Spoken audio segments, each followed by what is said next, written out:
Hello, welcome to the program. We begin this news hour with breaking news. Israel's military says its fighter jets have hit Houthi targets in Yemen, marking an escalation between the two sides.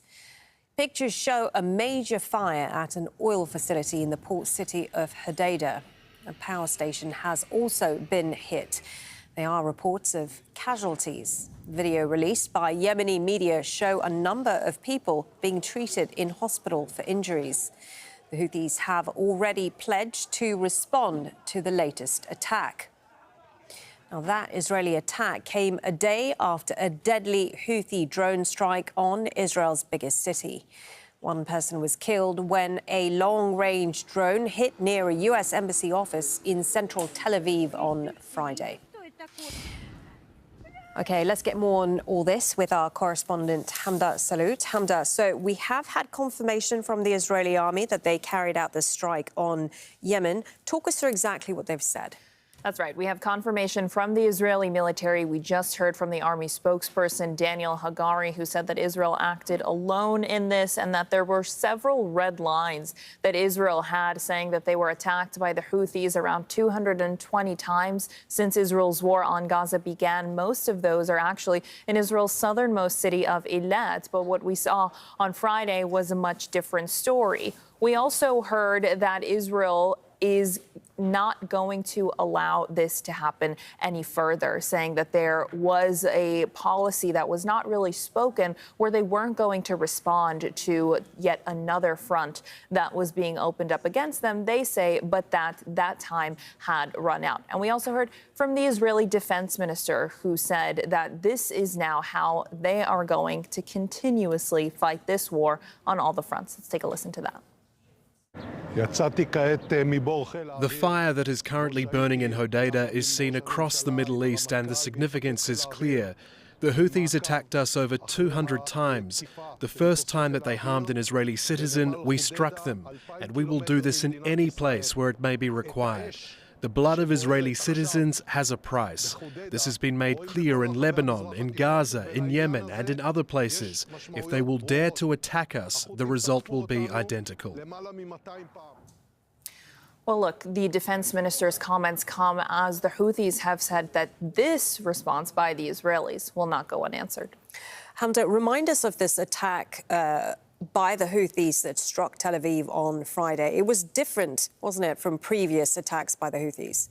It was quite different, because what we usually see are cruise or ballistic missiles going over the Red Sea from Yemen, around 2,000 kilometers, going to southern Israel. But here was a different story. We saw this drone that was seemingly undetected by any of Israel's aerial defense array.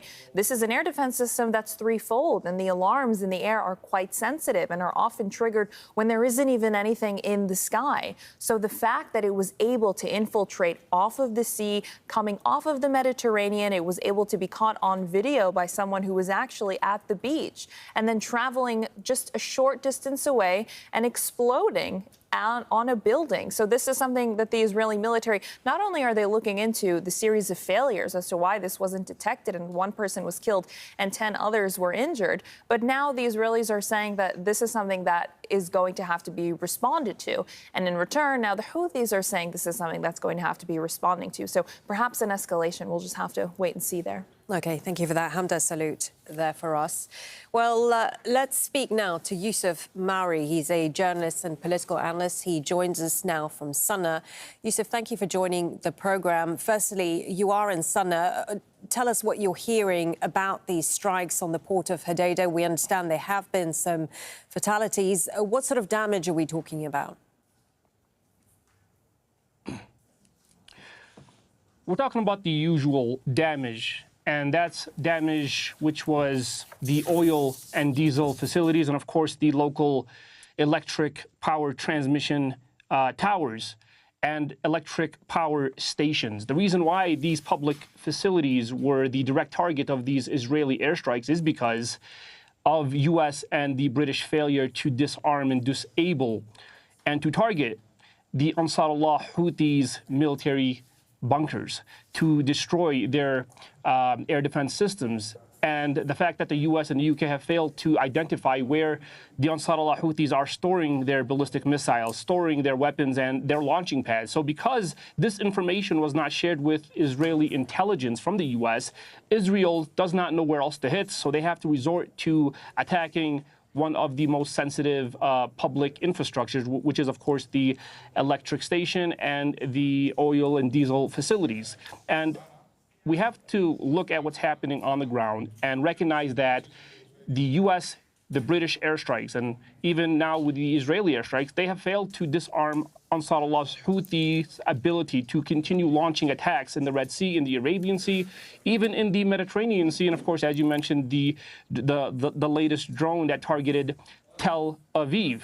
Okay. There's a reason why this drone was successfully able to target Tel Aviv, and that's because of the radar system of Israel was penetrated and it was disabled, so they were not able to detect this Ansar Allah Houthi drone that managed to hit its target. Right. I mean, the Houthis have now responded to this strike on Hodeidah and warned, I'm just going to use the words from the Houthi spokesperson, plague Israel in retaliation.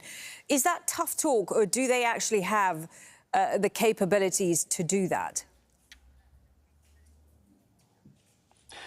Well, according to Ansar Allah officials, this attack by Israel on Yemen, it was expected. It was expected. Yemenis were waiting for this attack to occur. So the attack was expected. However, according to military officials of the Ansar Allah Houthis, the response from Yemen is going to be unexpected. And the reason why this was a statement given is because of the weapons that are in the possession of the Ansar Allah Houthis. Look, they have the weapons, as we have seen, to hit targets across the entire region, right? And we know that the Ansar Allah Houthis, they have hypersonic missiles, which they have only used once in this entire conflict. So what happens to Israel if Ansar Allah, the Houthis, are able to disable their air defense system and their radars? And what happens if more drones and even hypersonic missiles and ballistic missiles are able to penetrate the air defense system and hit targets in Tel Aviv? This would result, as your guest mentioned earlier, into an escalation not just between Yemen and Israel, but an escalation across the entire region. And the reason for that is because, according to Ansar Allah Houthi military spokesperson, this attack was carried out on Yemen with coordination from Arab states that were helping Israel coordinate this attack on the port of Al Hodeidah. And as the Ansar Allah Houthi officials have mentioned earlier, any state, any Arab regime, any government in the region that helps Israel or the U.S. carry out attacks on Yemen, they will be met with retaliation. Okay, so is that your understanding? Is that your expectation? We are now going to see more attacks by Yemen's Houthis into Israel, into places like Tel Aviv?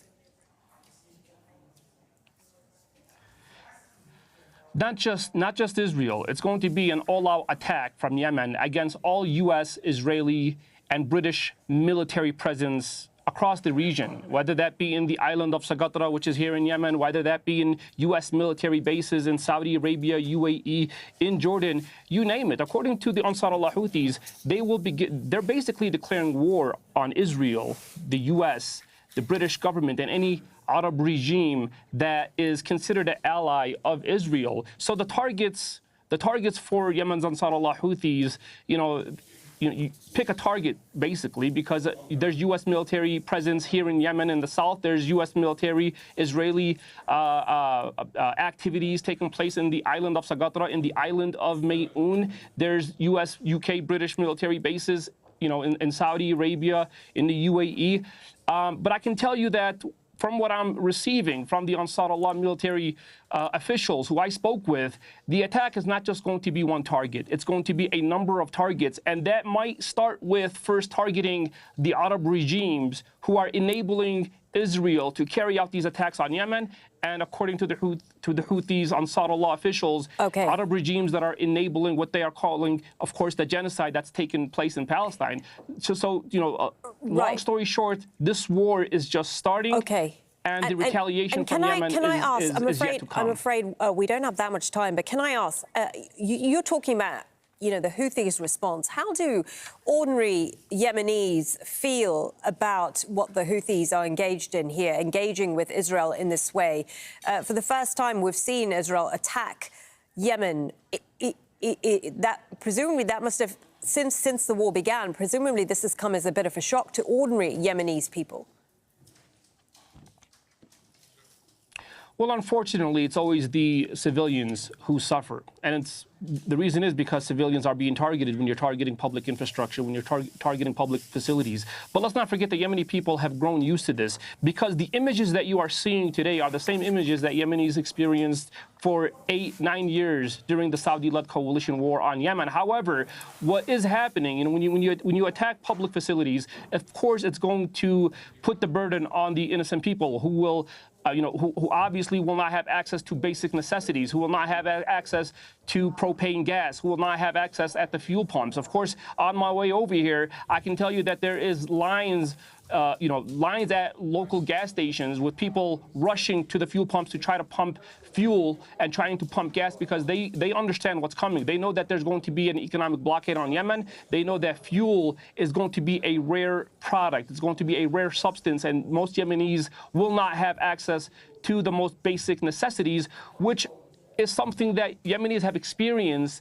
But just because they experienced it, it doesn't mean that they want to continue witnessing it. So you have that taking place in addition to the public diplomacy here in Yemen, where you see the protests taking place on in most Yemeni provinces, declaring their support for the military operations that are directed at alleviating the suffering of the Palestinian people. So you have, both ends of the spectrum, or both ends of the extreme. You have people who are in support of these attacks, and you have people on the other side who are saying that are not necessarily in favor of these attacks because of the repercussions that will face the Yemeni people in terms of access to basic necessities and the entire economy being stirred into another recession. And the economy suffering means that millions and millions of Yemenis will be on the verge of starvation if a full blockade is imposed on Yemen. So that's what Yemenis are in fear of. But I can tell you, with that, in addition, Yemenis are still supporting these attacks against the Israeli regime, and they're supporting these military attacks in support of Palestine. Okay, I appreciate you talking to us on Al Jazeera. Youssef Mauri, a journalist and political analyst, speaking to us there from the Yemeni capital, Sana'a.